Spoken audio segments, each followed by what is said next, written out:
Ang pangalan ko ay Julian Carr. Matapos harapin ang isang pagsubok, nagising ako 800 taon sa nakaraan. Sa oras na iyon, hindi pa ako nagsisimulang maglinang. Ako ay isang kumpletong walang kwenta. Ang aking kasintahan ay nagpakamatay at ang aking mga magulang ay namatay sa lungkot. Upang mabuhay muli ang mga pinakamamahal ko, nagsimula akong maglinang. Matapos ang mahabang 800 taon, sa wakas ay nakamit ko ang immortalidad. Sa kaharian ng mga immortal, walang pamamaraan ang hihigit sa Stormcall. Sa pamamagitan nito, ang aking paglilinang ay mabilis na makakabalik sa rurok nito. Hindi ko hahayaang maulit ang trahedya sa buhay na ito. Agosto, Milpit, iyon ang araw ng pagkamatay ni Kylie. May oras pa. Kylie, hindi kita hahayaang mamatay ngayong gabi. Julian.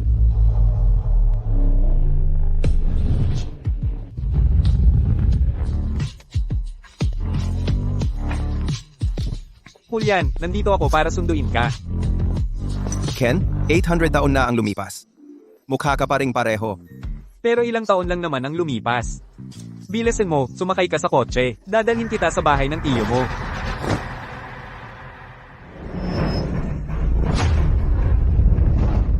Ken, sumakay ka sa kotse. Ha? Bilisan mo. Dahil nandito ka na, lumabas ka na.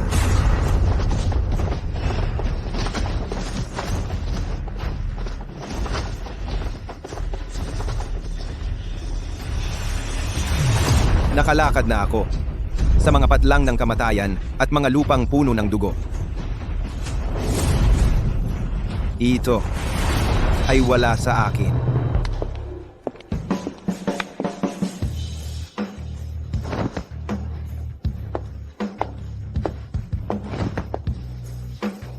Gaya ng inaasahan sa apo ni G. Carr Sr. Ang iyong aura ay katulad ng sa kanya noong kanyang kalakasan. Ikaw si Hank Stewart, ang nakatatandang kapatid ni Kylie. Tumahimik ka! Wala kang karapatang tawagin siyang Kylie. Wala kang masasabi sa bagay na ito. Ang lakas ng loob mo. Dapat alam mo kung bakit ako nandito.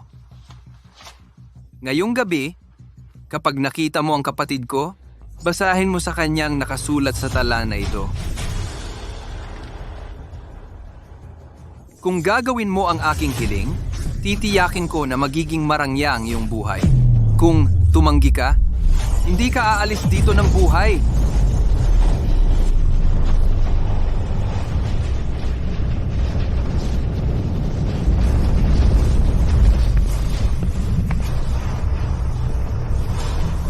Imposible.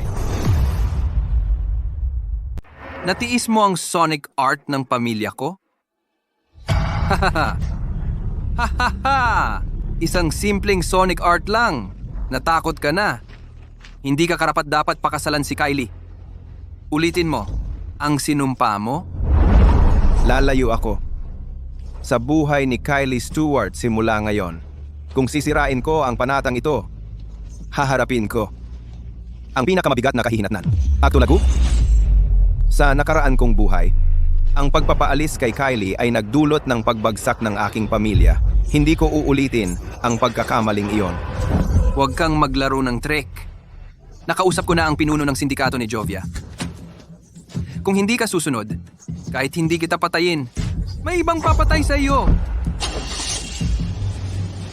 Naunawaan ko. Mahal kong bayaw. Anong tawag mo sa akin? Gusto mong mamatay? Julian, talagang natakot ako. Okay ka lang ba? Nagdulot ba sila ng problema sa'yo? Ayos lang ako. Si Mr. Stewart Sr. ay may utang na loob sa mga magulang ko, kaya kami ni Kylie ay engaged. Nananatili pa rin ang engagement. Hindi maglalakas loob si Hank. Nasaktan ako. Jules, kita tayo sa The Fortune ng 7 p.m. Huwag kang mahuli. Ang iba ay naglilinang para sa immortalidad. Ako ay naglilinang upang isulat muli ang kapalaran.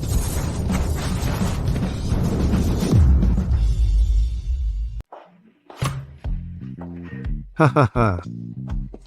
Julian, naglakbay ka buong gabi. Pagod ka na siguro. Magpahinga ka muna. Tatay, nanay, aalis na ako.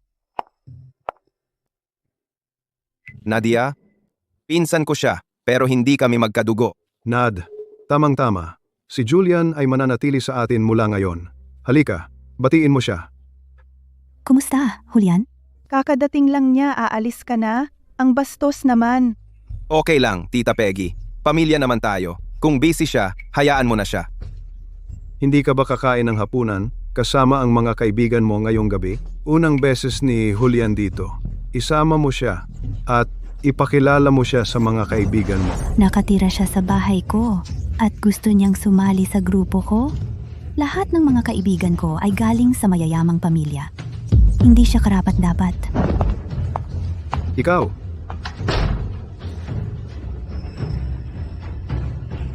3.5 oras na lang. Kylie, hintayin mo ako.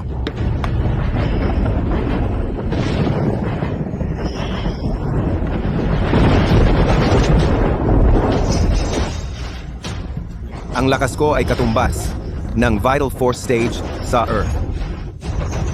Sapat na ang lakas ko mag-isa, pero hindi iyon sapat laban sa kapangyarihan na sumusuporta sa mga steward.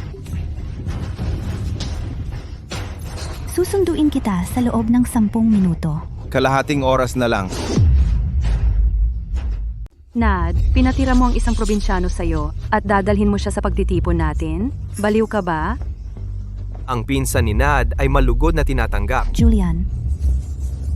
Edo, Akala ko kamag-anak ni Nad na mahirap.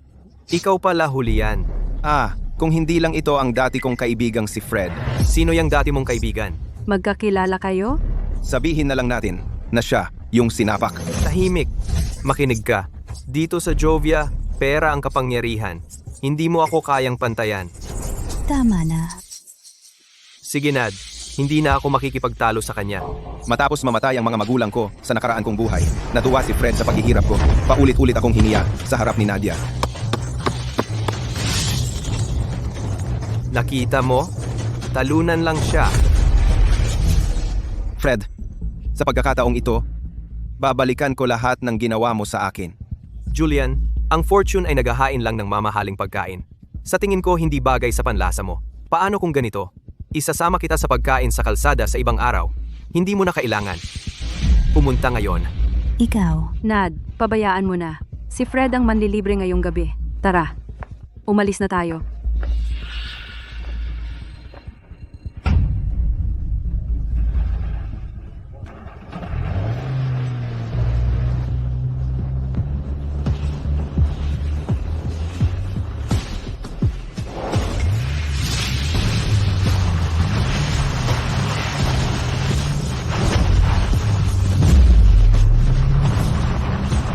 Ang gulo-gulo. May importanteng tao ba? Yang armored car sa harap siguro mahigit 10 million yan. Oo.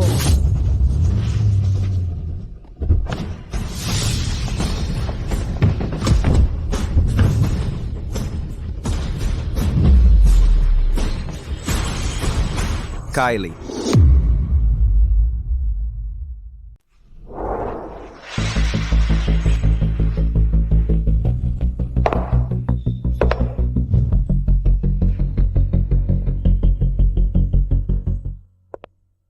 Kylie, Jules, pasensya na sa paghihintay.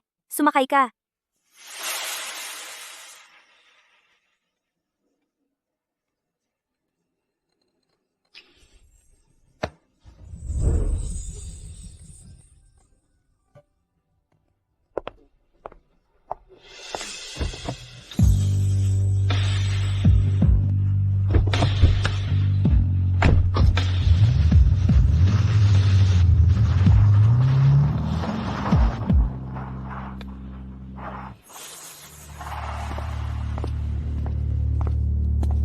Si Kylie mismo ang pumunta para sunduin siya. Ang kasunduan ay isang simpleng pangako lang. Bakit niya ito sineseryoso? Paano kung may masamang balak ang batang iyon? Hindi ito pwedeng mangyari. Ilikas agad ang restaurant. Tiyakin ang kaligtasan ni Kylie. Bantayan siya at mag-ulat. Opo.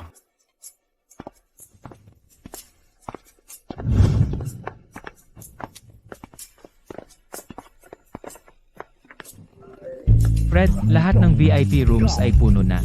Ano ang gagawin natin? Walang problema. Walang problema.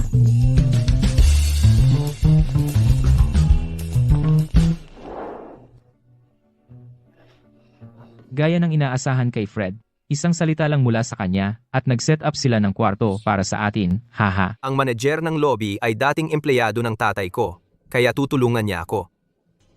Tieska. Ang yabang. Paumanhin, Mr. Stone. Puno na kami ngayong gabi. Mangyaring bumalik sa ibang araw. Sa wakas napahanga ko si Nadia. Paano ako aalis ngayon? Sino kaya ang book ng buong restaurant? Hoy, relax. Kaya ko ito. Mr. Stone. Ito ay utos mula sa mas mataas. Mangyaring umalis. Huwag mo kaming hirapin. Tumahimik ka. Tawagin mo ang manager mo. Sabihin mo sa kanya na ako si Fred Stone, anak ni Scott Stone. Umalis ka. Sige. Fred, hindi ba ito masyado? Ayos lang. Hindi sila maglalakas na palayasin tayo. Oo. Nandito si Fred.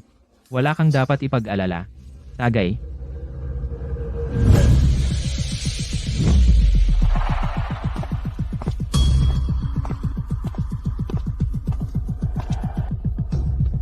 Ako ang tagapamahala ng Bulwagan, ng nangungunang restaurant ng Jovia.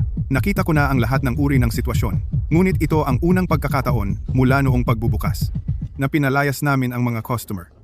Mr. Lane, may ayaw umalis. Sabi niya anak siya ni Scott Stone. At gusto kang makita. Gusto akong makita? Bata pa siya. Paanong maglakas loob siyang magyabang? Sabihin mo sa kanya. Kahit si Scott Stone mismo ay narito, kailangan pa rin siyang umalis. Sige.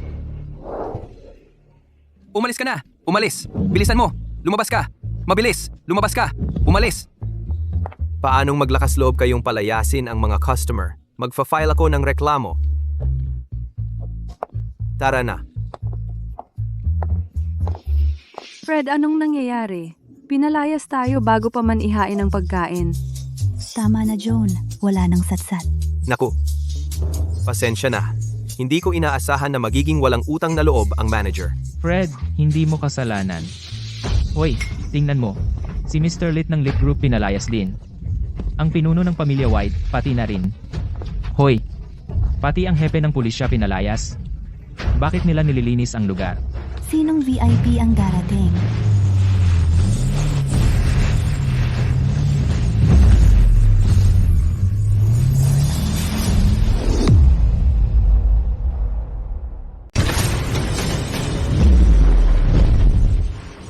Hoy, Fred, ang pinakamayamang tao sa Astora ay gumagamit ng modelong armored car na yon. Hindi ko inakala na ang isang second tier na lungsod tulad ng Jovia ay magkakaroon ng isa. Kung makakaupo lang ako, hindi. Kung mahawakan ko lang ito kahit isang beses, mamamatay akong walang pagsisisi. Ang tao sa loob ng kotse ay nasa ibang antas. Hindi. Mas mataas sila kaysa sa tatay ko.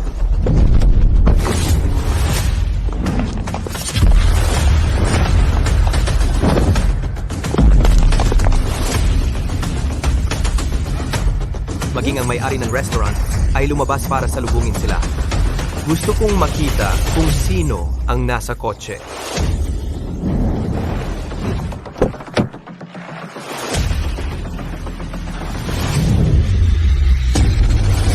Ha? Siya ba yan? Father Fred, mas show off siya kaysa sa'yo. Tumahimik ka. Imposible. Si Julian ay isang probinsyano lang. May mali sigurong nangyari. Sumpain ka, Julian.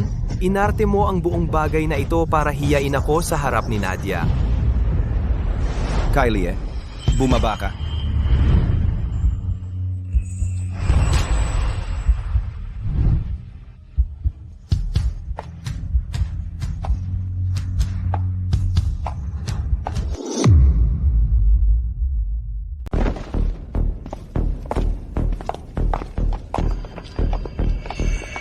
Nad? Sino ba talaga? Ang pinsan mo? Hindi ko alam. Alam ko kung sino ang babaeng iyon. Siya si Kylie Stewart, apo ng pinuno ng Bast Sect. Yung tinatawag nilang pangarap na babae ng lahat. Oh, Tiyak na ginamitan ni Julian ng masasamang taktika para makalapit sa kanya.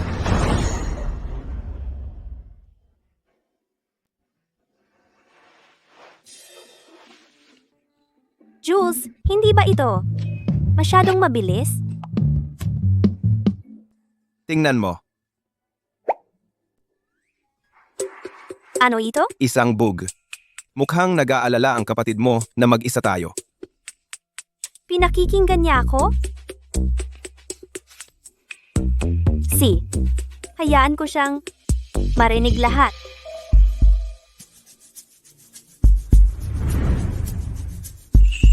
Jules, mamaya, wag mo akong pagtawanan. Ano? Anong balak mo? I-activate ang bug kay Kylie. Gusto kong makita kung sasabihin ng batang iyon ang isinulat ko sa note. Opo. Pagkatapos ngayong gabi, maaalis na ni Kylie siya. Jules, Buwisit, anong ginawa niya kay Kylie? Mr. Stewart, tingnan mo. Kakadating lang ng footage. Isang misunderstanding iyon.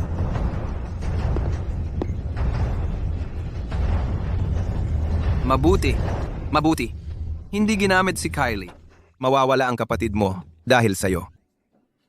wala akong pakialam. Kylie, kasalanan ko. Hindi dapat kita iniwan. Hindi dapat kita pinabayaan. Jules, anong problema?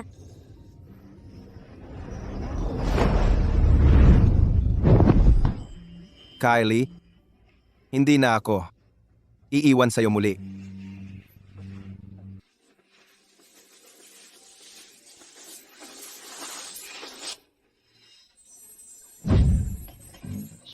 Paano siya nangahasyakapin si Kylie? Mr. Stewart, pasok ba ako at patayin siya? Teka, nandyan pa si Kylie. Bakit si Miss Stewart sobrang gusto yung brat na yan? Gusto? Wala siyang alam. Tiyak na niloko siya ni Julian. Noon, hinabol ng mga kaaway si Lolo. Nagtago siya sa probinsya kasama si Kylie.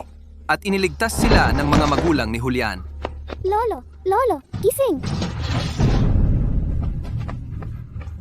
Anong problema? Nanatili si Lolo kasama si Kylie sa bahay ni Julian ng 1 taon. Matamis ito. Ipinakasal niya si Kylie kay Julian. Nawala na siya sa sarili. Kaya nagkikita si Miss Stewart at Julian dahil sa kasunduan. Tsk. Hindi siya karapat-dapat sa kanya. Sure. Kakapasa lang ng lolo ko. Pwede bang ipagpaliban ang kasal natin ng 3 taon? Handa ka bang maghintay para sa akin? Ngayon na ang oras. Julian, basahin mo ang nakasulat sa note. Alam ko kung kasama mo ako, hahabulin ka ng pamilya ko. Ang mga makapangyarihang tagapagmana na humahabol sa'yo ay ituturing din akong kaaway nila. Shu, mapoprotektahan kita. Kylie, sa tabi mo, pakiramdam ko'y wala akong halaga, wala akong makapangyarihang pinagmulan, at walang kapansin-pansing hitsura. Kung papakasalan mo ako, magdurusa ka kasama ko. Hindi bale sa akin. Hindi ako pwedeng maging makasarili. Kailangan kong isipin ang mga magulang ko. Salamat sa pag-alala sa akin. Pero alam ko ang lugar ko. Hindi ako karapat-dapat na pakasalan ka. Tigilan na natin ang engagement. Hahaha! Mabuti! Alam niya ang kanyang lugar. Mr. Stewart, napakatalinong hakbang. Kung si Julian lang ang magtatapos nito, saka lang talaga makakabitaw si Miss Stewart. Naunawaan ko. Pwede ka nang umalis. Kung talagang aalis ako, malulugmok ka sa kawalan ng pag-asa, tulad ng sa nakaraang buhay mo, at magpapakamatay ka. Umalis ka. Lumabas ka.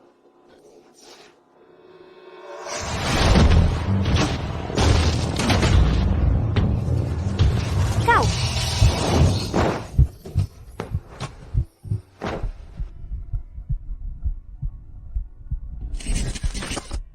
Bakit itim ang screen? Anong ginawa ng batang iyon? Kylie!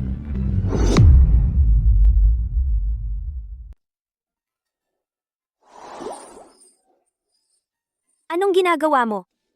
Sinabi ko, hinding-hindi na kita iiwan. Pero ngayon lang? Maghiwalay na tayo. N.A. Jane Man. Pinagsabi sa akin ng kapatid mo. May CCTV ang kwartong ito. Nagpapanggap lang ako. Ang kailangan mong malaman ay, papakasalan kita sa loob ng 3 taon. Pangako, hindi na kita iiwan. Akala ko talaga. Ayaw mo na sa akin. Pasensya na, Kylie. Pasensya na. Papasukin mo ako. Pasensya na, G. Stuart. Sabi ni Gayanin. Stuart, walang pwedeng pumasok. Ako ang kapatid niya. Lakas ng loob mong pigilan ako? G. Stuart. Sa utos ni G. Stuart Sr. kay Gayan, Stuart lang kami sumusunod. G. Stuart, pareho silang Grandmaster. Hindi natin sila mapipilit. Bakit hindi na lang makipag-usap? Kakamatay lang ng lolo ko. At ngayon si Kylie ay mag-isa sa kwarto kasama ang isang lalaki. Wala siyang alam. Responsibilidad mong pigilan siya.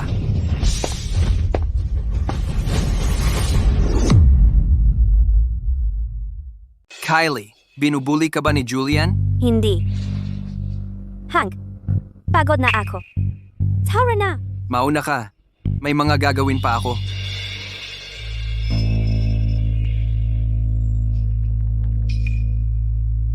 Hank, wala na akong kinalaman kay Julian ngayon. Pero ang mga magulang niya ay nagligtas pa rin kay Lolo at sa akin. Dapat mo siyang tratuhin ng may respeto. Huwag mong kagatin ang kamay na nagpapakain sa iyo. Huwag mong sirain ang ating pamilya. See ya. Kylie, teka lang. Narinig mo ba yon? Mula ngayon, wala ka ng kinalaman sa amin. Wala ka ng kinalaman sa amin. Lumayo ka kay Kylie. Hindi mo kayang kalabanin ang vast sect. Hayaan na lang ba natin si Julian? Hayaan mo si Larry. Ang bahala sa natitira. Julian, ipapakita ko sa iyo kung ano ang mangyayari kapag sinubukan ng isang walang kwenta na umangat sa kanyang antas.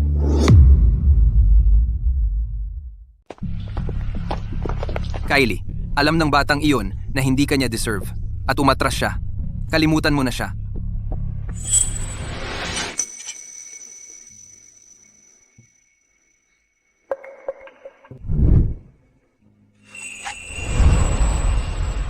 Miss Stewart, hindi iyon pambabae. Hihiwain ko ito ng pira-piraso.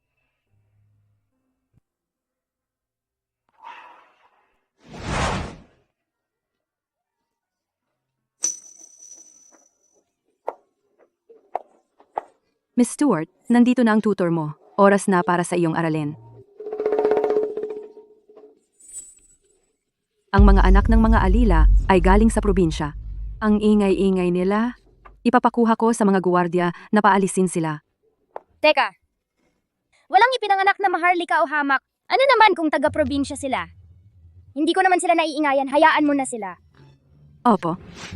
Hank, wala kang ideya kung gaano kahalaga sa akin si Julian. Ju, hihintayin kita.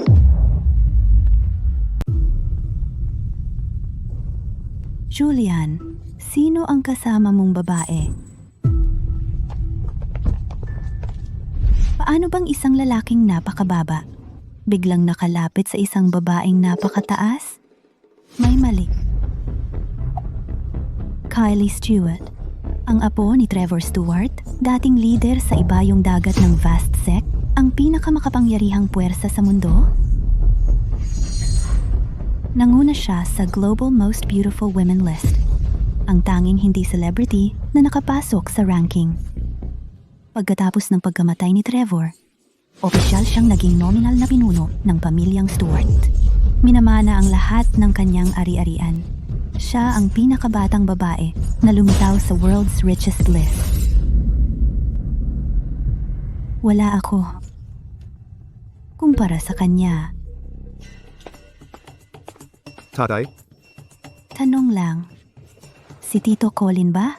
May koneksyon sa mga malalaking tao? Ang tatay ni Julian? Magsasaka lang siya. Hindi siya makakakilala ng mga malalaking tao. Pero mga taon na ang nakalipas, isang matandang lalaki ay bumagsak sa labas ng kanyang bahay. May kasama siyang babae na natili sila roon saglit. Isang matandang lalaki at isang babae. Siguradong sina Kylie at ang kanyang lolo. Duda ako na sila ay mga malalaking tao. Kung sila nga, bakit ang pamilya ni Colin ay mahirap pa rin? Tama ka, Tay. Hindi naman ganyan kaswerte si Tito Colin. Julian, akala ko may kakayahan ka. Pero itong nakikinabang ka lang sa mga magulang mo. Huwag ka nang mag-isip na pakasalan ng anak ng pamilya Stewart. Mag-aral ka muna at maghanap ng disenteng trabaho. Julian, saan ka galing? Bakit hindi ka sumabay kay Nad? Naka-off ang phone mo at hindi ka tumawag sa amin. Paano ko makakalimutan? Hindi na ako mag-isa. Ngayon, napapaligiran ako ng pamilya at mga kaibigan na nagmamalasakit. Pasensya na, natagalan ako sa bahay ni Ken. Talaga? Hindi ba ikaw ay sa The Fortune kanina? Gusto ko sanang pumunta pero may ayaw sa akin.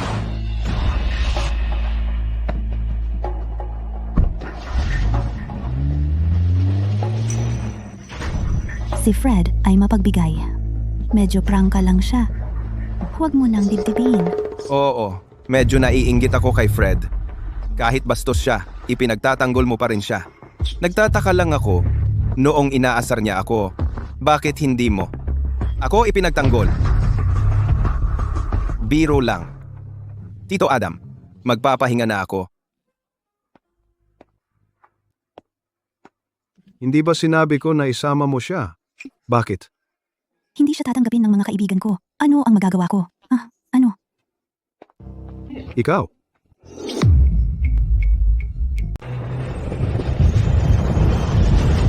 Susunod, alisin ang mga tao ni Hank mula sa Jovia.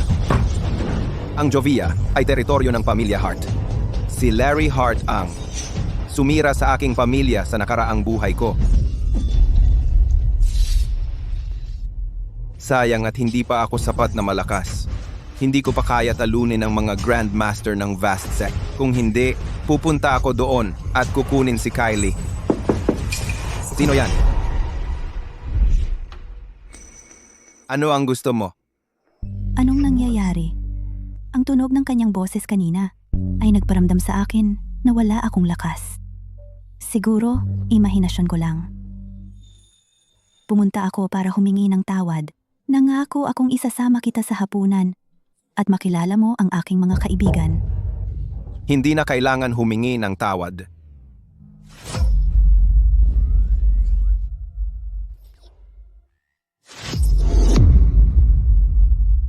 Ang ordinaryong mukha? Simpleng Julian pa rin. Mahirap paniwalaan na kumain lang siya ng hapunan kasama si Miss Stewart. Akala ko magyayabang siya tungkol doon. Nakakagulat na steady siya. Nakikita ko na ikaw talaga ay may magagandang katangian. Matalino na manatiling mababa ang profile.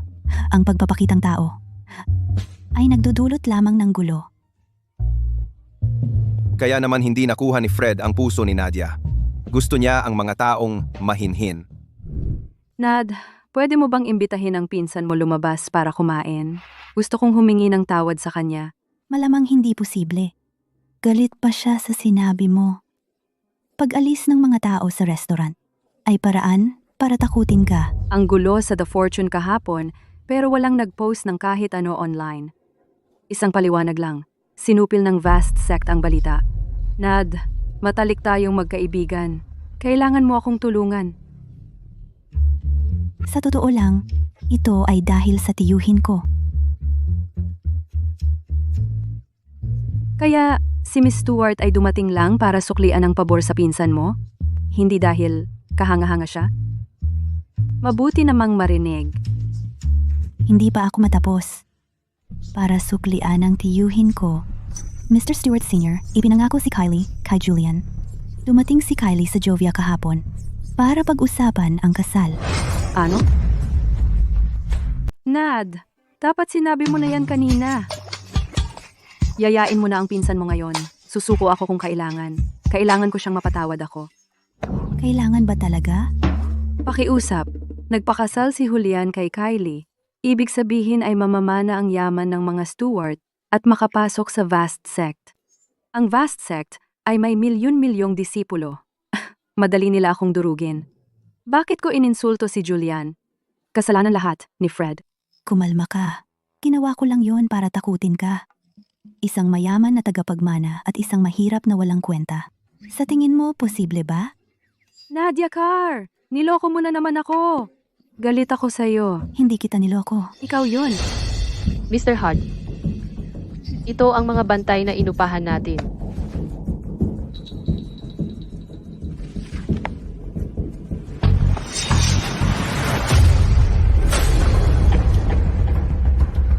Wala sa kanila ang kapansin-pansin. Magpatuloy sa paghahanap. Wah.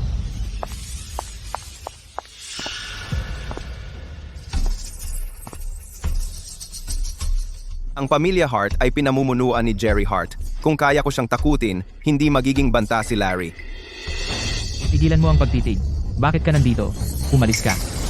Ang pagtutok ng baril sa iba ay bastos.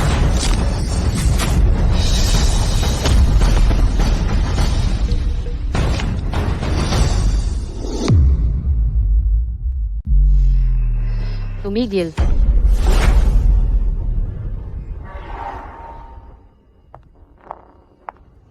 Dadaan lang ako.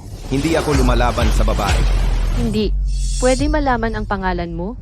Interesado ka ba maging bodyguard ni Mr. Hart? Kung kunin ka niya, ikaw na ang magsasabi ng presyo mo. Iniisip ko kung paano siya lalapitan. At ngayon na ang pagkakataon ko.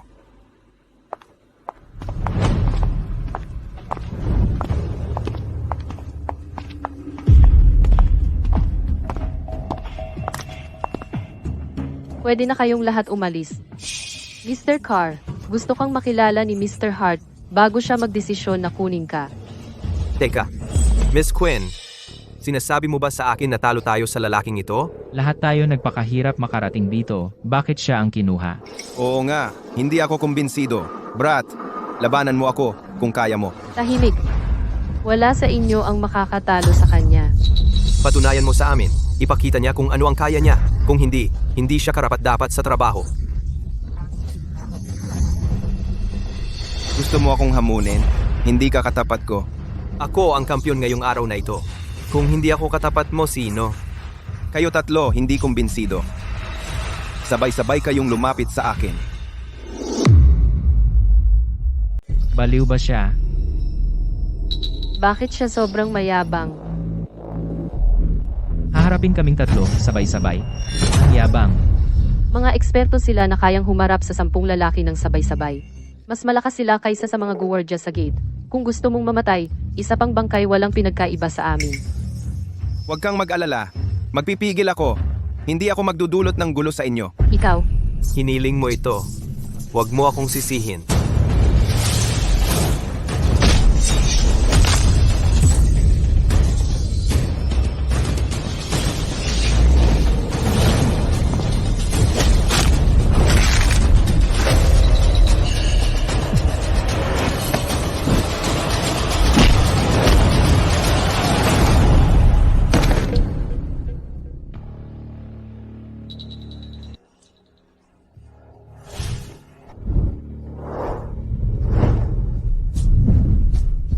May hindi pa ba kumbinsido? Lumapit. Aminin ko natalo ako. Nanalo ka.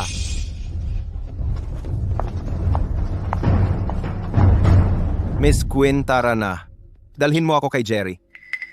Sige, sumama ka sa akin.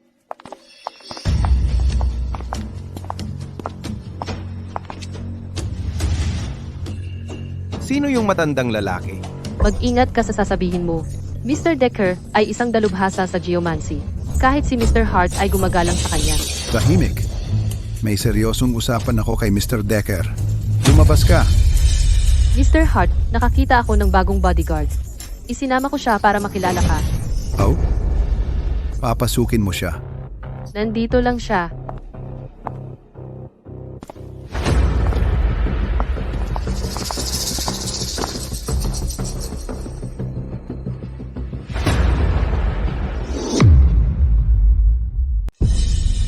Tinalikuran mo lahat ang mga eksperto ni Jovia at pinili mo siya. Mr. Hart, kulang ka ba sa tauhan? Bakit kumuha ka ng batang walang kwenta bilang bodyguard mo?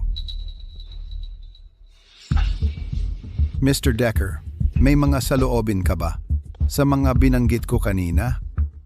Ang espiritual na enerhiya sa iyong bahay ay napakababa. Ang espiritual na enerhiya ay nakakaapekto sa buhay ng tao. Mr. Decker, maaari mo bang paliwanagan niyan? Ang espiritual na enerhiya ang nagpapanatili ng buhay mismo. Kapag ito ay hindi sapat, ang sigla ng tao ay humihina at ang kanilang katawan ay nagiging mahina. Naiintindihan ko.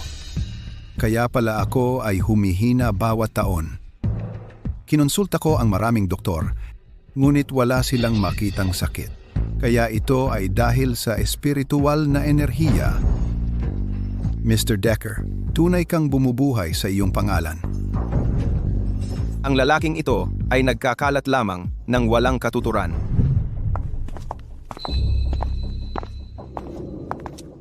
Kakulangan ng espiritual na enerhiya, ang masaganang halaman dito ay patunay ng masaganang espiritual na enerhiya.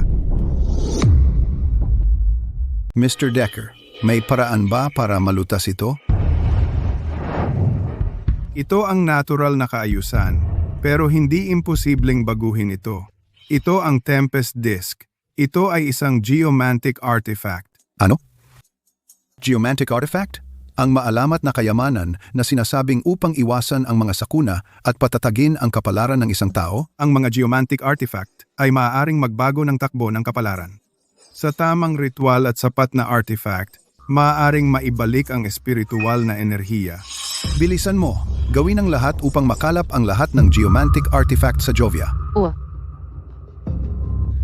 Si Jerry ay isang kilalang tao sa Jovia. Si Larry ay sumusunod sa kanya. Ngunit naloko siya ng isang hindi ganap na geomancer. Ginagamit lang siya para mangolekta ng mga artifact. Ang Tempest Disc ay may ukit ng mga pattern ng kidlat. Sa pamamagitan ng ritual, nakakatawag ako ng kidlat at magpakawala ng mapanirang kapangyarihan. Talaga? Walang katotohanan. Walang galang. Mr. Hart, ano ang problema? Ito ang lalaki na gusto mong kunin? Julian, humingi ka ng tawad kay Mr. Hart at kay Mr. Decker ngayon din. Nagiging tapat lang ako. Bakit ako dapat humingi ng tawad? Lakas ng loob mo mag-astang matapang sa teritoryo ko? Naghahanap ka ba ng kamatayan? May tao. Teka, baka itong brat ay may talento talaga. Bibigyan kita ng pagkakataon. Sinabi mong naglalabas ako ng walang kwenta. Sabihin mo, anong parte ang walang katuturan? Kung tama ang iyong lohika, hahayaan kitang mabuhay.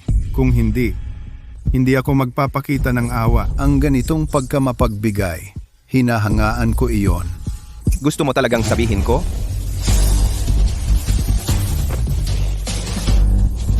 Gusto kong makita kung ano ang kaya mong gawin. Sabi mo, kulang ang espiritual na enerhiya. Sabihin mo sa akin, bakit si Mr. Hart lang ang humihina habang yumayabong ang mga halaman at walang epekto sa iba? Halatang gawa-gawa mo lang iyan. Ang kanyang panghihina ay dahil sa pagkupas ng kanyang sigla. Ikaw! Bastos kang bata? Alam mo ba kung sino ako? Sige, liwanagan mo ako. Ako si Billy Decker. Nag-aral ako ng sining ng geomansya mula pagkabata.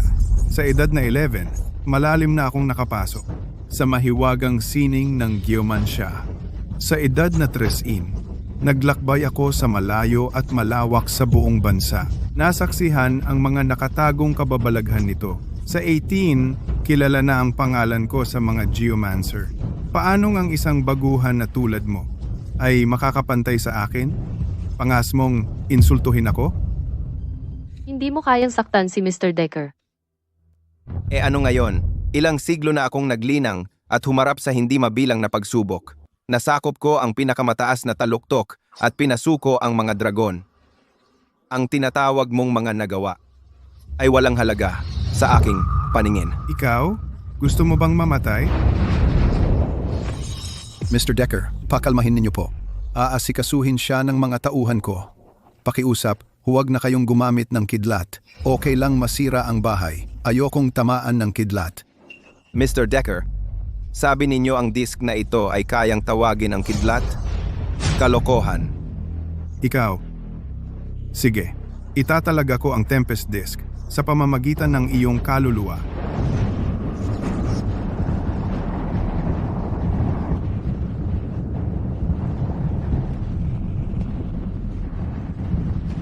Ipapakita ko sa iyo ang tunay nitong kapangyarihan. Hulian, takbo.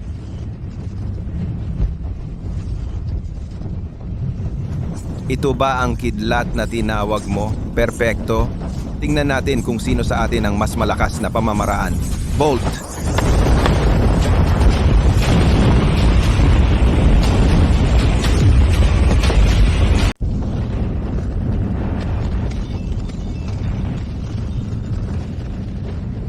Ano? Anong klaseng tao ang napili ko? Ngayon, aminin mo ba na nagsasalita ka ng kalokohan? Oo, inamin ko. Sinira ko ang artepakto mo at pinahiya kita. Sumusuko ka na ba ngayon? Oo, sumusuko ako. Ang iyong kapangyarihan ay walang katulad. Patawarin mo ako sa pagiging bastos ko kanina. Manunumpa ka ba ng katapatan sa akin at igagalang mo ako? Oo, maawa ka sa akin. Huwag mo akong patayin. Mr. Hart, sumama ka sa akin uminom. Nakikiusap ako sa iyo. Maawa ka sa akin. Maawa ka sa akin, huwag mo akong patayin. Kung ililigtas mo ako, gagawin ko ang anumang hilingin mo. Hindi kita papatayin. Maaari kitang bigyan ng pera, maraming pera. Miss Quinn.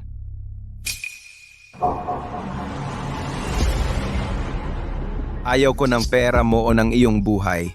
Isa lang ang kailangan ko, ang pagsunod. Tama na. Iyon lang para sa araw na ito. Oh, tama. Walang dapat makaalam ng nangyari ngayon. Oo.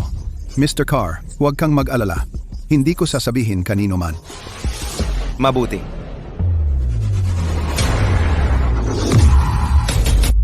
Julian, libre ka ba? Pwede ka bang pumunta sa Century Bar? Gabi na kasi at hindi pa bumabalik si Nad. Magsisimula na ang klase bukas. Puntahan mo siya at sabihing umuwi na.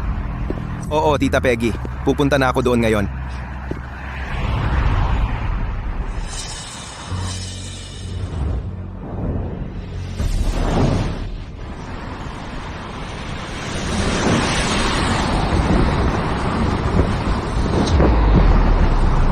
Tatay, ang bagal-bagal mo naman. Kahit tao lang, mas mabilis pa sa'yo. Tigilan mo na ang kalokohan. 70 miles per hour na ako. Sino ang makakatalo diyan? Tingnan mo mismo. Diyos ko. Multo ba yun?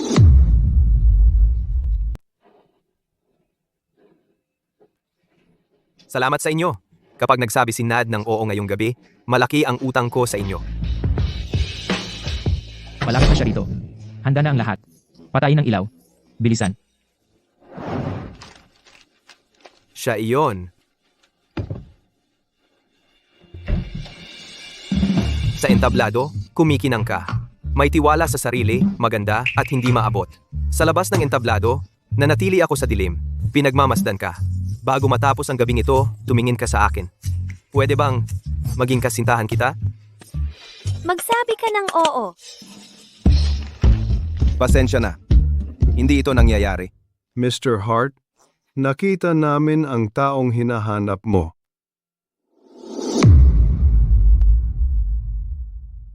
Hart, nahanap namin ang taong gusto mo. Nasa bar namin sila. Dalhin mo ang taong iyan. Opo, Ginoo.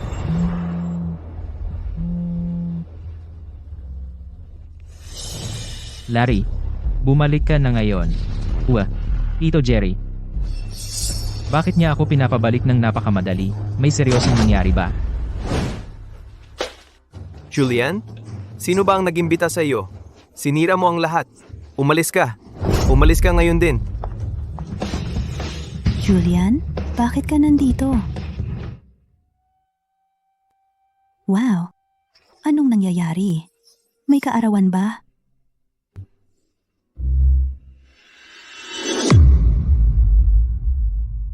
Wala yan, Nad. Akala ni Fred boring ang lugar, kaya siya na mismo ang nagdekorasyon. Hoy! Huwag kang tumayo lang dyan. Balik na tayo sa ginagawa. Tara.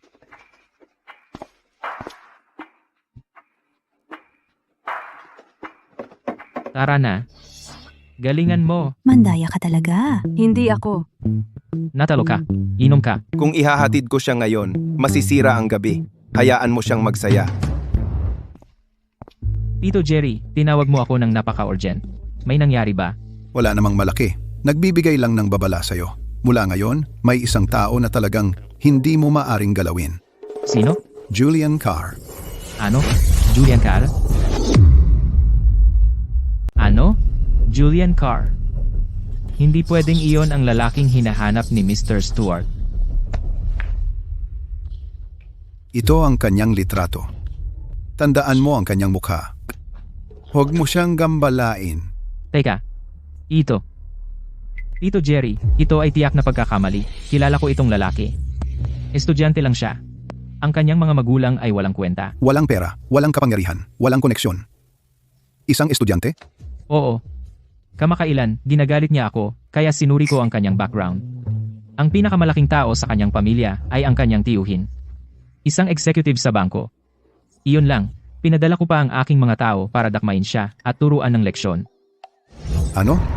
Pinadala mo ang iyong mga tao para habulin siya? Oo. Kung hindi mo ako tinawagan pabalik ngayong gabi, nakaluhod na sana siya. Tanga ka. Dadrag mo ang buong pamilya Hart sa kapahamakan. Ano? Rocco, narito na ang lahat. Sino ang hahabulin natin? Isang tao na, Jubilee Carr, o kung ano. Ano ba? Hindi ko matandaan. Sandali lang, tatawagan ko si Mr. Hart. Hindi natin pwedeng maling tao ang kunin.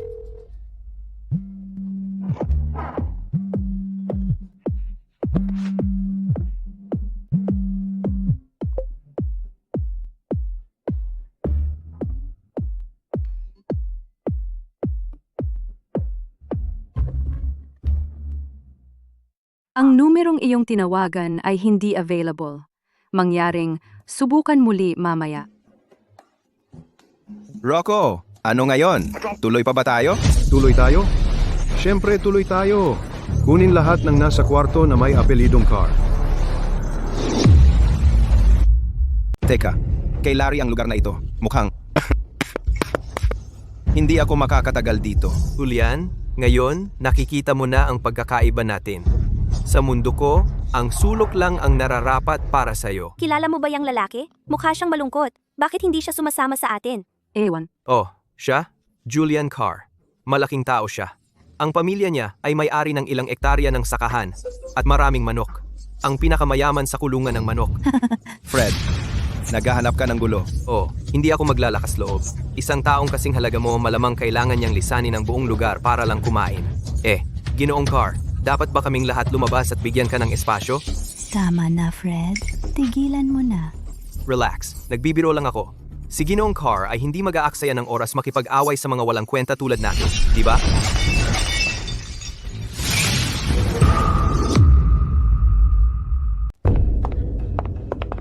Tama na.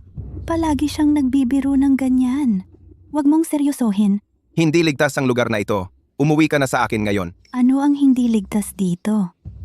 Kung naiinip ka, mauna ka nang umuwi. Sabihin mo sa nanay ko na babalik ako mamaya.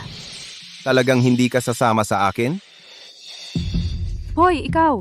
Ano bang problema mo? Sinabi na niyang hindi. Bakit mo pa siya pinipilit? Oo, tama. Tama na yan. Umalis ka na. See ya. Lahat manatili sa inyong mga pwesto. Walang aalis ng walang pahintulot ko. Buti pa, mukhang maiipit ako dito. Sige, tingnan natin kung paano ito matatapos. Sino sa inyo ang may apelyidong Carr? Lumabas ka. Ngayon. Oh, ikaw pala. Ang cute mo. Kaya pala gusto ka ni Mr. Hart. Sumama ka sa amin. Gusto kanyang inuman ngayong gabi. Hindi kita kilala. Hindi ako sasama. Mga Ginoo, ang pangalan ko ay Fred Stone. Ang tatay ko ay si Scott Stone. Kaibigan ko si Nadia. Bilang paggalang sa pamilya Stone, pakiusap. Ano ang sinabi mo? Hindi kita narinig. Taga-pamilya Stone ako. Pakiusap, pakawalan mo siya. Kahit na ang tatay mo mismo ang nakatayo rito, kailangan pa rin niya akong igalang. Kunin ang babae. Ngayon. Rocco, di ba? Pabor naman.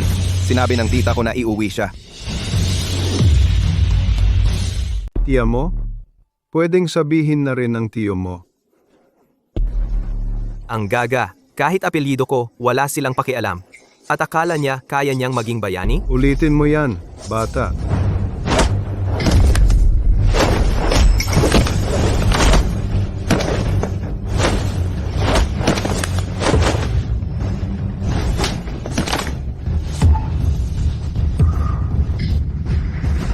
Ako na ang bahala sa kanila. Pwede na kayong umalis. Umalis na. Tara na. Nad, umalis ka!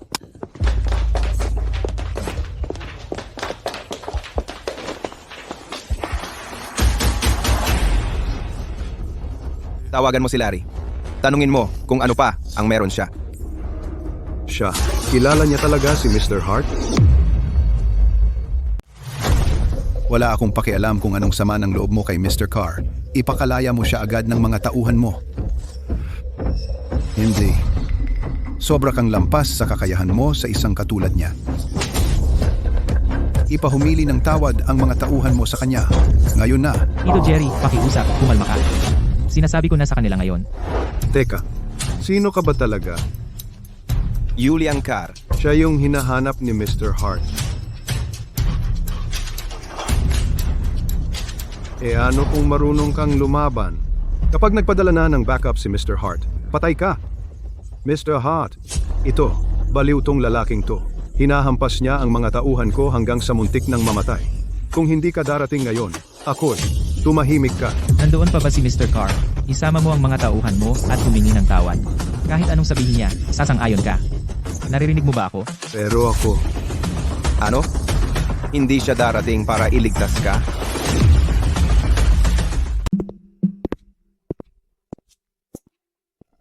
Ito siya. Tingnan mong mabuti. Huwag mong kailanman kalabanin ang lalaking ito. Ha? Sigurado ka ba? Tito Jerry, malamang nagkakamali ka. Kilala ko itong lalaki. Estudyante lang siya.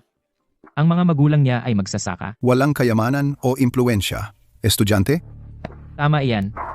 Kamakailan ay sumama siya sa akin, kaya hinalungkat ko lahat tungkol sa kanya. Ang pinakamagaling sa kanyang pamilya ay ang kanyang tiyuhin, isang executive sa bangko. Wala siyang dapat ikatakot. Pinagawa ko lang sa mga tauhan ko na turuan ang batang iyon ng leksyon. Ano? Ano ang sinabi mong ginawa mo? O, kung hindi ako nagmamadali rito para makita ka, sigurado sanay. Tanga, mas mabuti pang pumunta ka kay Mr. Carr ngayon at humingi ng tawad. Paano ginawa ni Julian na si Tito Jerry ay sobrang at itulak si Mr. Stewart na habulin siya? Sino ba siya? Ano?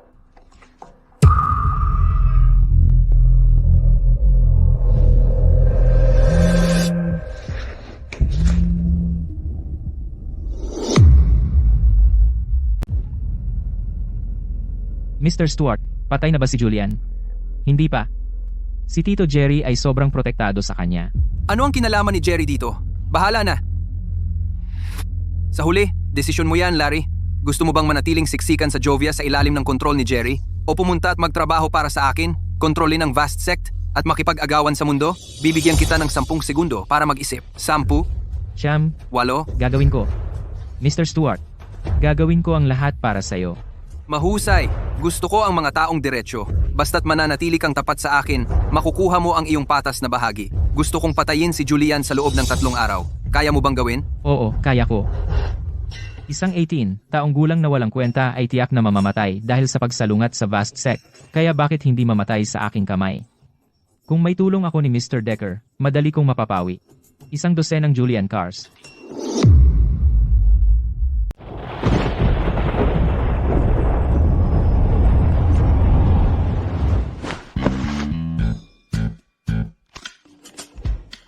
Julian, pwede bang pumunta ka sa kwarto ko? May utang akong pasensya sa'yo sa nangyari sa pub. Inaanyayahan niya ang isang lalaki sa kwarto niya ngayong gabi. Wala ba siyang ingat?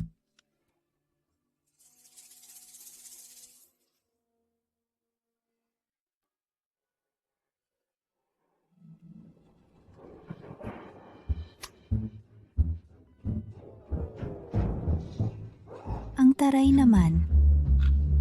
Nagalok na akong humingi ng tawad. At binabaliwala lang niya ako?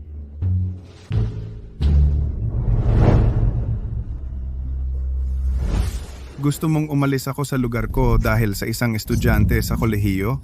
Hindi ba ito sobra na? Ito lang ang paraan, Mr. Decker. May importante na gusto siyang patay, at ito ay apurahan. Ikaw lang ang makakapag-ayos nito ngayon. Isa rin ba siyang cultivator? Hindi. Alam lang niya ang ilang basic na fighting moves. Hahaha, isang batang mandirigma. Laban sa thunderclap ko?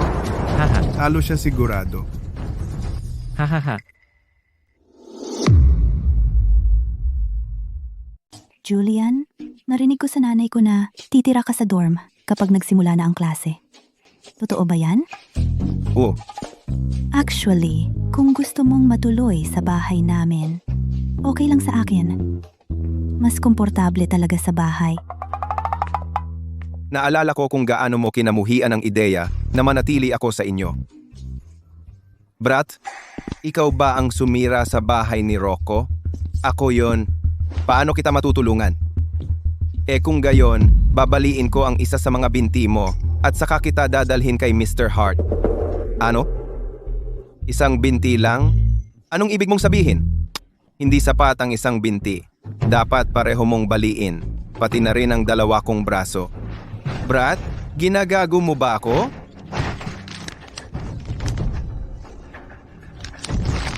Larry, bakit mga alipores lang ang ipinapadala mo sa akin? Hindi ka ba lalabas?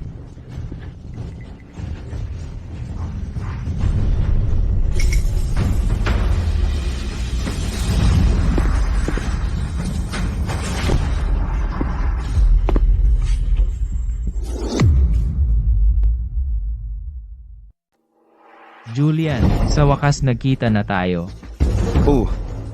At mag-aaway na tayo. Ipakita mo sa akin kung ano ang kaya mo. Hindi ko pa siya nakilala dati, bakit siya pamilyar sa akin? Binata, hinahangaan ko ang iyong tapang. Pero sayang, karaniwang tao ka lang, pero nilalakasan mo ang loob mong hamunin ang walang kapantay na vast sect. Alam mo ba ang halaga ng pagmamataas? O kung paano nagtatapos ang mga hangal na pangarap? Ngayon, sisiguraduhin kong malalaman mo. Kasama lang ang mga ito? Ha? Siyempre, hindi. Mr. Decker, iiwan ko na sa iyo ang iba. Salamat, Mr. Decker.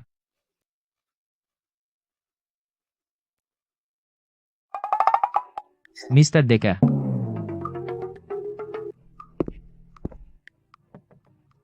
Mr. Decker? Ayos ka lang ba? Naku. Mr. Carr, patawarin mo ako. Hindi ko alam na ikaw pala. Diyos ko, kung alam ko lang na ikaw, hindi na sana ako pumunta, kahit nakitilin nila ang aking buhay.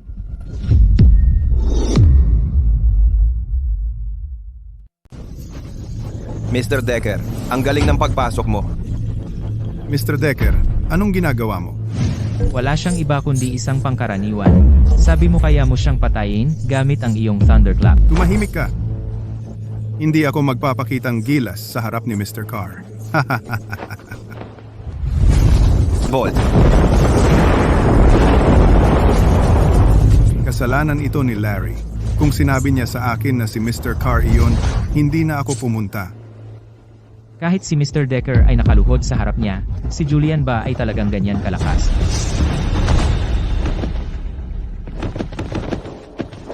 Sabihin mo sa akin, nagmamalaki ba ako ngayon? Sabihin mo sa akin. Naghahabol ba ako ng mga pangarap na imposible? Sabihin mo sa akin, isa pa ba akong hamak na alikabok?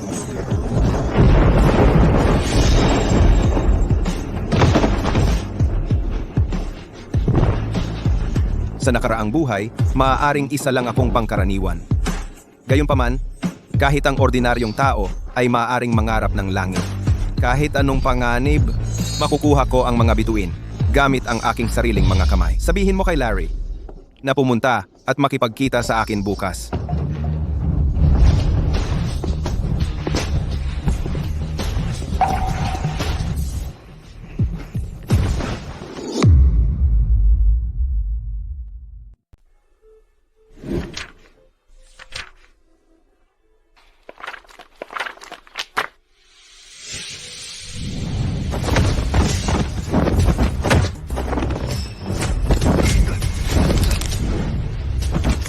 Ay nako, Mr. Carr, pakiusap. Maawa po kayo sa akin. Julian, kailan ka naging ganitong tao na hindi ko na nakikilala?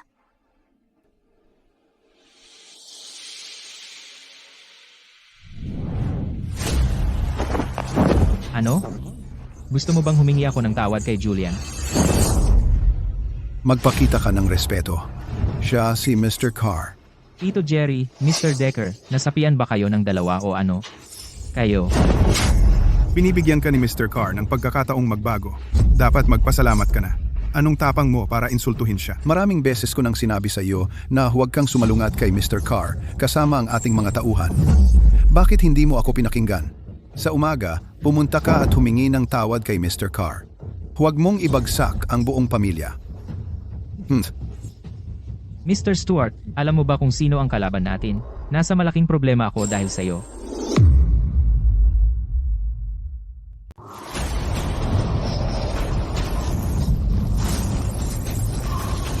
Kaya pala si Uncle Jerry ay takot sa kanya, at si Mr. Decker ay sumasamba sa kanya tulad ng isang Diyos. Ang kanyang cultivation ay tiyak na lumampas na sa limitasyon ng tao.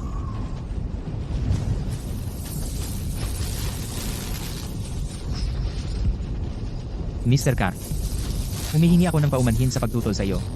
Pangako, hindi na mauulit. Gagawin ko ang lahat para sa iyo basta't iligtas mo ang aking buhay. Sabihin mo sa akin, magkano ang binayad sa iyo ni Hank para patayin ako?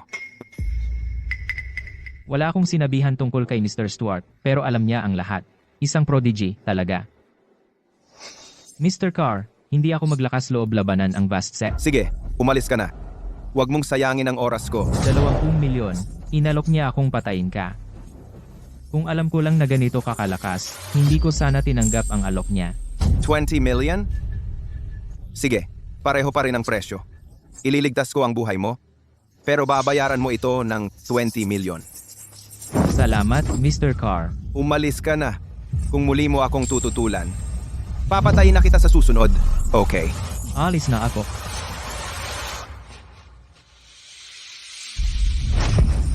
Ang first form ng storm call ko ay umabot na sa peak level.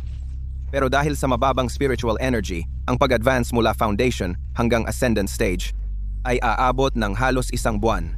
Masyadong mahaba iyon. Kailangan kong mag-isip ng paraan.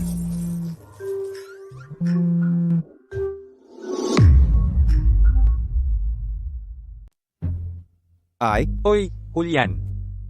Pwede ka bang pumalit sa akin sa karaoke bar ngayong hapon? Ganito ka ba kadesperado sa pera ngayon? Siyempre hindi. Ang kaibigan ko, si Anya, ay waitress doon. Alam mo kung gaano kadelikado ang mga lugar na ito. Hindi ko siya pwedeng hayaan na mag-isa doon. Kaya, naging katrabaho mo siya dahil nag-aalala ka? Si Anya ay isang mabait na babae. Humingi siya ng tulong sa akin para bumili ng segunda manong telepono para sa karawan ng kanyang ama. Kung hindi mo tutol, tulungan mo akong ibigay ito sa kanya. Ikaw ang pinakamahusay, Julian. Mula 3 hanggang 7 ng hapon ang shift ko. Sa Violet Locks, okay?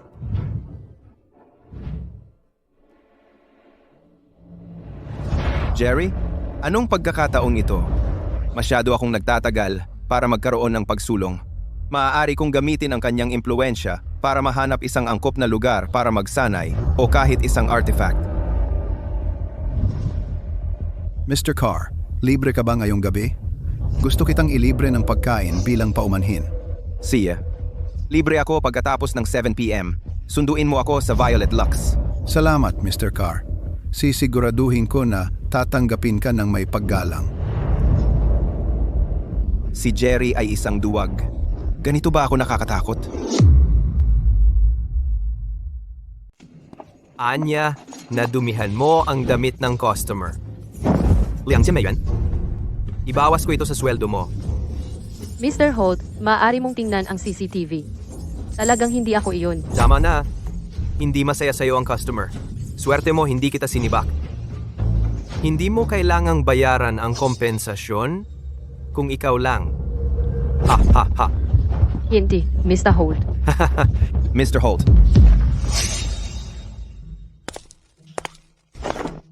Ano yan? May away sa room 7.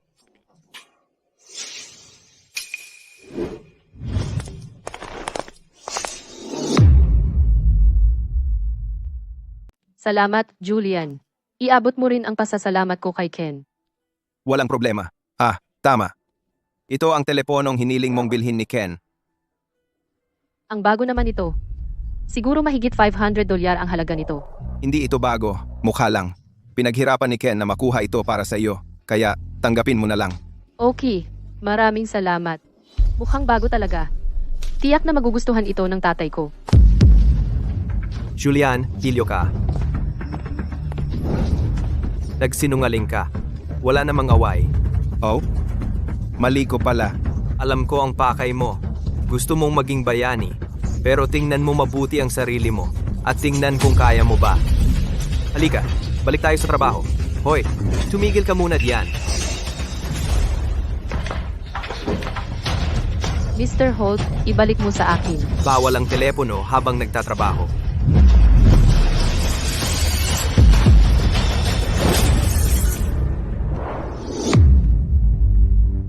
Sige na, bumalik ka na sa trabaho. Mr. Holt, hindi ka ba nagiging medyo bastos?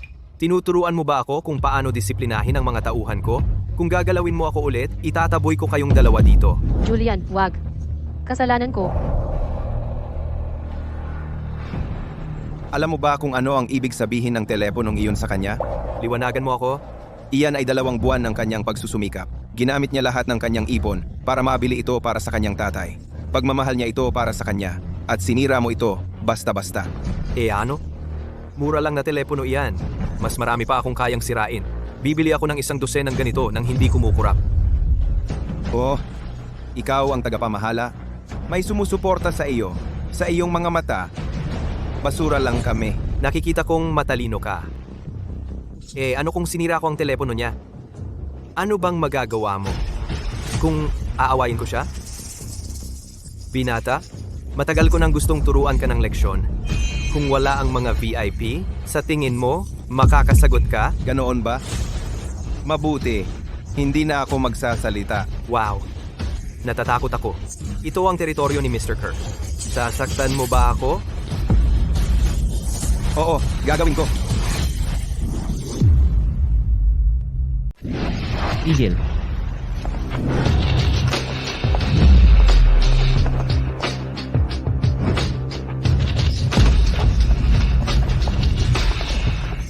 Hi, Mr. Kirk?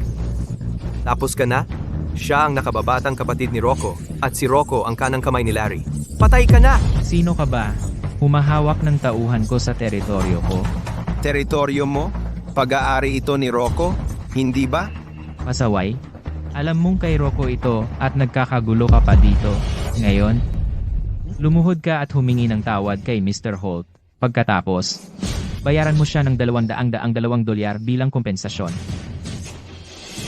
Saka lang namin ito palalampasin. Ganyan din ang ginawa sa akin ni Rocco at dinala siya ng madalian sa ospital. Sa tingin ko, hindi pa siya gising. Ano? Gago, magdaldal ka pa at tingnan mo ang mangyayari.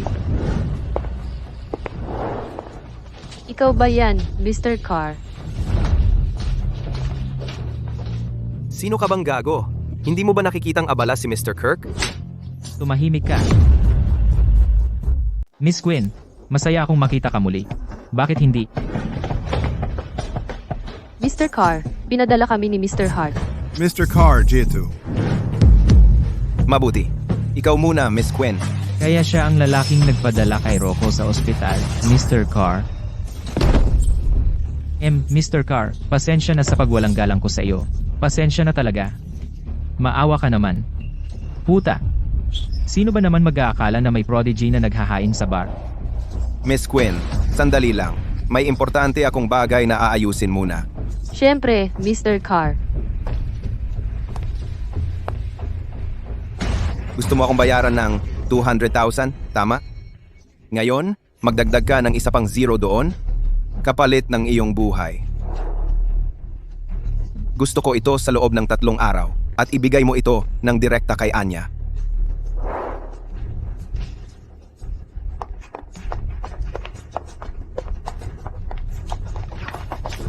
Mr. Kirk.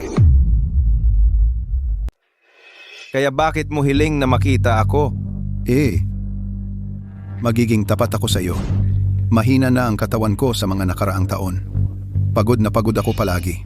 Marami na akong nakitang doktor, pero wala namang epekto. Ito ang dahilan kung bakit ako nadaya ni Billy. Inimbita kita ngayon para itanong kung may solusyon ka. Gagawin kong sulit ang oras mo. Kung maililigtas mo ako, ibibigay ko sa iyo ang buong ari-arian. Ang pera at kapangyarihan ay walang halaga sa akin. Panandalian lang ang mga iyon. Totoo po, Mr. Carr. Higit ka sa mga ordinaryong tao tulad namin. May magagawa ako sa kalusugan mo. Oh, talaga? Sa 5 pill codices, mayroong formula na makakagamot sa kondisyon mo. Pero mangangailangan ito ng maraming espiritual na enerhiya. Makakahanap ako ng lugar na mayaman sa espiritual na enerhiya para mailuto mo ang pill. Mabuti. Mabilis kang umintindi. Pasensya na, Jerry. Tulungan mo akong makahanap ng lugar para magsanay at gagantihan kita ng mas mataas na uri ng pill. Larry, tapos na ang 3 araw. Naalis na ba si Julian? Pasensya na, Mr. Stewart. Mas malakas siya kaysa sa inakala natin. Hindi ko siya kayang talunin. Kailangan mo ng ibang tao para gawin ang trabaho. Niloloko mo ako? Pag-aari mo ang magkabilang panig ng batas? Mayroon kang walang katapusang yaman? At sinasabi mong hindi mo kayang harapin ang isang bata? Ano? Parang Diyos ba siya? Mr. Stewart, hindi ako nagsisinungaling. Kahit si Mr. Decker ay natatakot at sumasamba sa kanya. Hindi mabilang na martial artist sa Jovia ang pinilayan niya. Isang lalaking ganito kabata at mapanganib. Sa tingin mo ba ay estudyante lang siya? Paano si Jerry? Humingi ka ba ng tulong sa kanya? Si Uncle Jerry ay hindi magiging kaaway niya. Larry, Larry. Mukhang. Sinusubukan mong putulin ang ugnayan sa Vastsec ngayon dahil natatakot ka na hahabulin ka ni Julian? Ang duwag. Pagsisisihan mo ang desisyong ito. Wala kang ideya kung gaano kalakas ang Vastsec. Pinili mong huwag saktan si Julian, pero isinuko mo rin ang pagkakataong maging nasa tuktok. Magtiwala ka sa akin. Sa ilang araw, ang ulo ni Julian ay magiging akin. Sa oras na iyon, malugod kang tinatanggap sa victory party. Julian, gaano katagal sa tingin mo kaya mong tumagal laban sa Vastsec? Sorpresa, sorpresa. Ang dating, walang magawang bata. Hindi na ganoon kadaling durugin ngayon.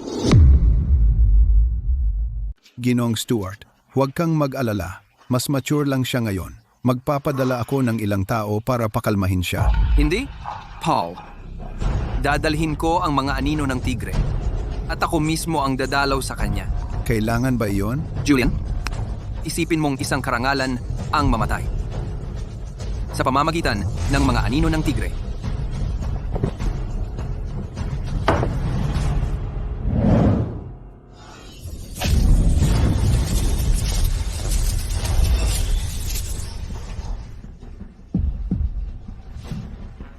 Nararamdaman kita.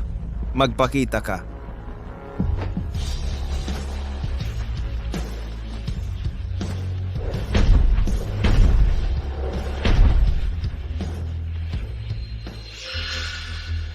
Julian, talagang sorpresa mo ako. 3 buwan ang nakalipas. Isa ka lang walang kakayahan na taga-probinsya. Ngunit ngayon, mas malakas ka pa sa sinumang mortal. Talagang may talento ka sa sining ng pakikipaglaban. Ngunit hanggang dito na lang ang kaya mo. Sa lahat ng bagay, hindi dapat nakialam kay Kylie. Mga anino ng tigre. Durugin siya gamit ang lahat ng inyong makakaya. Tiger Shadows, durugin mo siya gamit ang lahat ng iyong makakaya. NASA. Ethereal Stage. Tiger Kick. Kaya ba niyang umiwas magpakailanman? Isang teenager laban sa 3 ethereal stage powerhouse? Wala siyang paraan para manalo. Ang kamatayan ang tanging wakas para sa sinumang sumasalungat sa vast sect.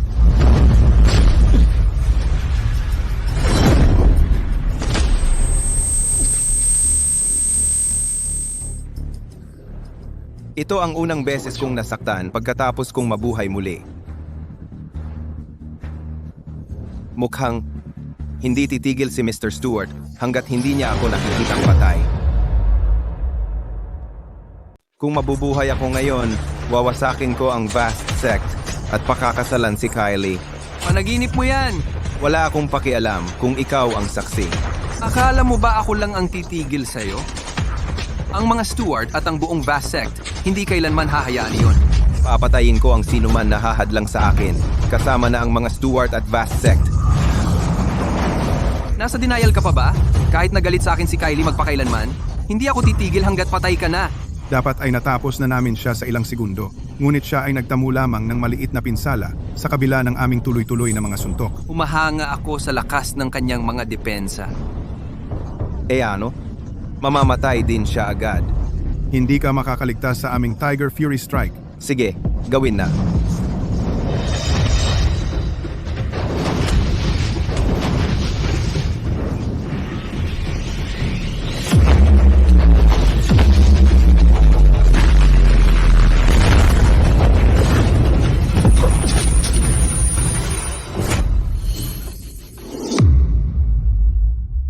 Sige, laban tayo.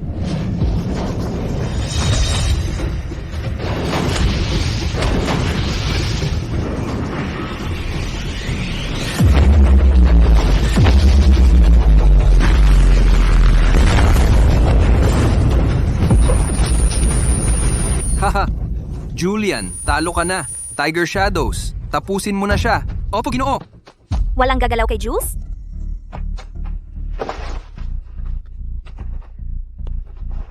Jules, pasensya na. Kasalanan ko ito lahat. Ako ang nagdala nito sa'yo. Kung hindi dahil sa akin, hindi ka sasaktan ni Hank at magiging maayos ka.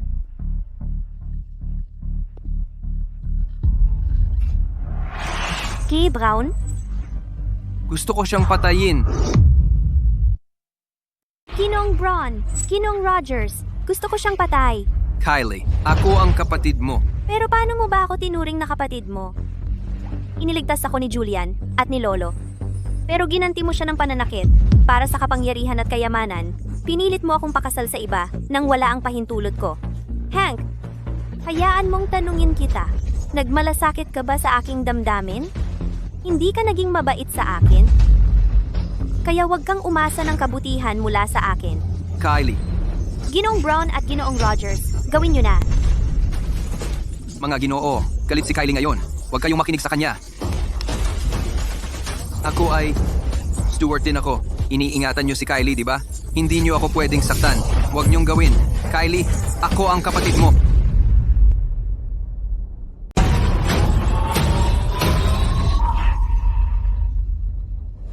Hank, tratuhin mo si Kylie ng mas mabuti sa susunod, okay? Si. Tara na.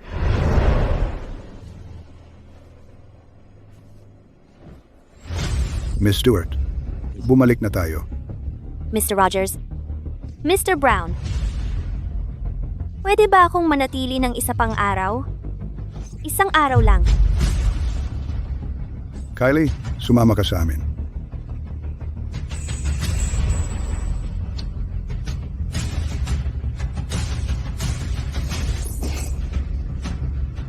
Si. Sasama ako sa iyo.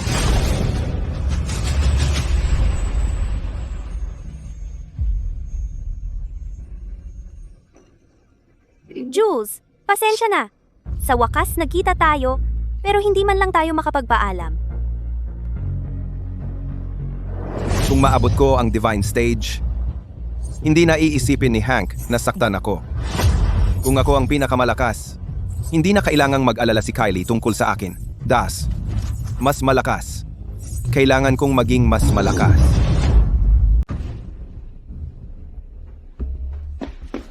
Doktor, kamusta ang kapatid ko? Ginoong Stewart, lumala na ang kondisyon ni Miss Stewart. Bago ang tagsibol, ang kapangyarihan sa loob niya ay sasabog ang selyo at lilikha ng gulo sa loob ng kanyang katawan. Kung hindi tayo kikilos ng mabilis, kahit ang mga Diyos ay hindi na siya maililigtas. Paano ang tubig ng buhay? Hindi ba ito makakatulong? Sinasaalang-alang ko na ito sa sitwasyong ito. Kung wala ang tubig ng buhay, natatakot ako na si Miss Stewart ay hindi natatagal sa araw na ito. Bakit ito lumala ng ganito kabilis? Paano ang selyo na ginawa ng lolo ko? Sabi niya tatagal ito ng 3 taon. Ginoong Stewart, hindi mo kami masisisi. Ang kapangyarihan sa loob ni Miss Stewart ay tumutugon sa pag-ibig at pagnanasa kung hindi siya umibig. At nanabik para sa taong iyon, ang selyo. Sana ay naprotektahan siya sa loob ng 3 taon. Pag-ibig? Pananabik? Julian, kung may mangyari kay Kylie, papatayin kita at lahat ng nasa paligid mo. Hank. Hank, Kylie, gising ka na. anong nangyari sa akin? Pagkatapos kong bumalik mula sa Jovia, nawalan ako ng malay. Huwag kang mag-alala. Ako na ang bahala sa lahat, okay? Sa susunod na linggo, ikakasal ka kay Ted Reeves. Sa oras na iyon, mas gaganda ang pakiramdam mo. Maging mabuti ka. Hindi pwede. Wala kang karapatan dito. Lumala ang kalagayan mo dahil matigas ang ulo mo. Kung hindi ka magpakasal, mamamatay ka. Hindi ako magpapakasal sa isang estranghero. Mas gugustuhin ko pang mamatay. Kili, makinig ka lang sa akin. Wala akong pakialam sa gusto mo. Kahit galit ka sa akin magpakailanman, hindi ko kayang panoorin kang manghina ng ganito. Bantayan mo siya. Huwag mong hayaang lumabas siya ng kuwartong ito. Opo, Mr. Stewart. Ngayon alam ko na, kung mas na-miss ko siya, mas mabilis akong mamamatay.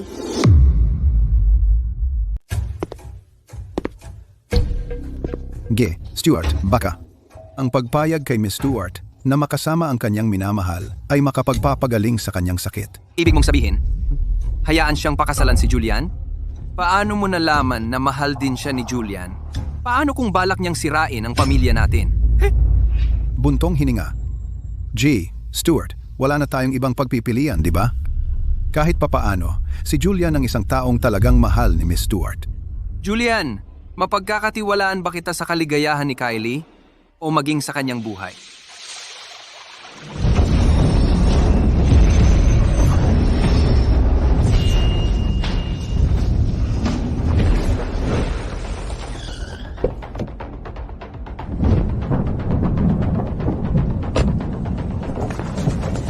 Sa wakas, nakalabas na si Mr. Carr.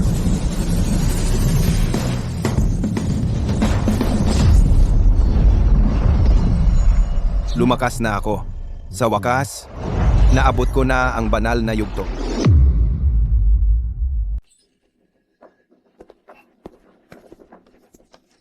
Binabati kita, Mr. Carr.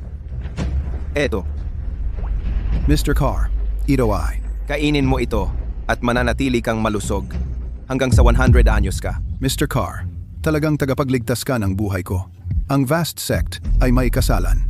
Kapag nainom ko ito, magiging sapat na malakas ako para pumunta. Kasalan? Ilang araw kang nawala, kaya hindi mo narinig. Si Miss Stewart ay ikakasal kay Ted Reeves. Kung gusto mong sumali sa selebrasyon, pwedeng isama kita doon. Ang tinutukoy mo ba ay si Kylie? Mr. Carr, wala bang isang Miss Stewart lang?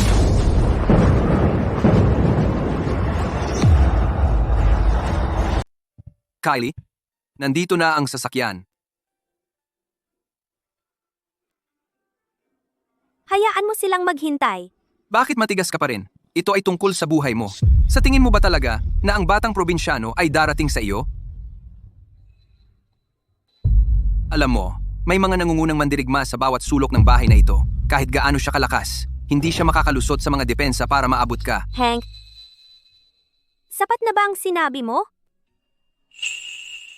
Kung oo, saka lumabas ka.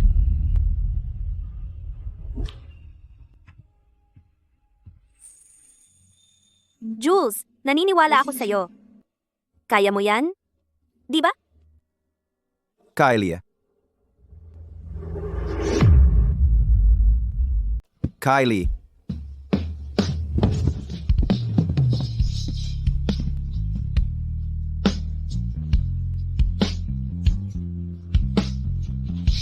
Jules, alam ko, darating ka.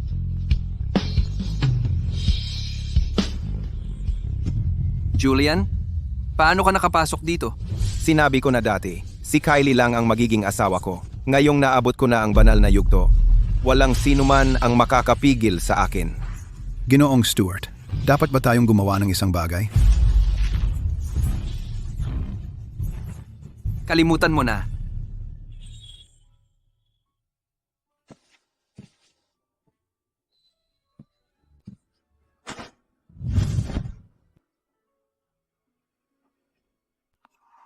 Isuot mo ito. Kung magtatagal pa ito, kakanselahin ko ang kasal mo. Anong sinabi mo? Narinig mo ako. Tara Paul, may mga bisita tayong aalagaan.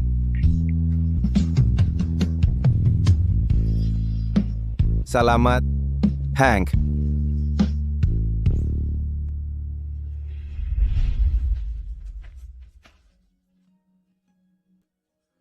Mga siglo ng buhay at kamatayan nawala sa isang iglap.